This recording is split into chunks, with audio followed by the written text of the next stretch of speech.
In this tutorial, we're going to have a look at Pythagorean triads. Now, a Pythagorean triad or Pythagorean triplet is any group of three numbers that follows or adheres to Pythagoras' theorem. So if I have a set of three numbers and I apply them or substitute them into the Pythagoras' theorem, it should adhere much like it did when we were testing for right-angled triangles. So looking at the first set of numbers, I've got 5, 12, and 13. So let's label them just so that I know which one's which. So 5 will be A, 12 will be B, and 13 will be C. Now how did I know this? Quite easily. With C being our hypotenuse, it's going to be our longest side. So that is going to be our largest number. The two others are going to be our shorter sides. So let's write out C squared plus A squared plus, so A squared plus B squared equals C squared. Let's see if this adheres. So again, very, very similar, if not the same process that we applied to testing for right-angled triangles. Now, what is 13 squared?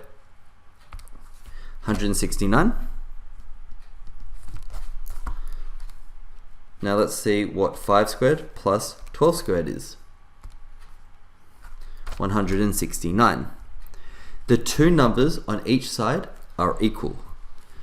Now because they're equal, this means that this is correct and that we can say, based on the mathematics, that 5, 12, and 13 are a Pythagorean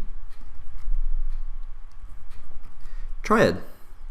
Why? Because when I substitute it in, it follows the Pythagorean rules, okay? And I get the same number on each side. Now, a nifty little fact, okay, with 3, 4, and 5. So let's first see if this is a Pythagorean triad, okay, or triplet. So again, just quickly writing out your Pythagorean theorem. Now 5 squared equals 3 squared plus 4 squared. Let's see if this is the case. So 25. Now does this work out? Okay, 25. This does.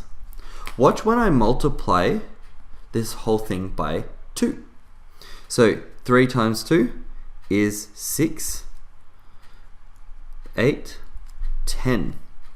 Now I've increased all three of the numbers by the same factor. So let's see if these numbers adhere to the Pythagorean triad. So 6 squared plus 8 squared. So 10 squared is 100. 6 squared plus 8 squared equals 100. That is a Pythagorean triad. Let's try multiplying them by 9. So 9 times 3 is 27. 9 times 4, 36. 9 times 5, 45. Are these three numbers a Pythagorean triad? 45 squared equals 36 squared plus 27 squared.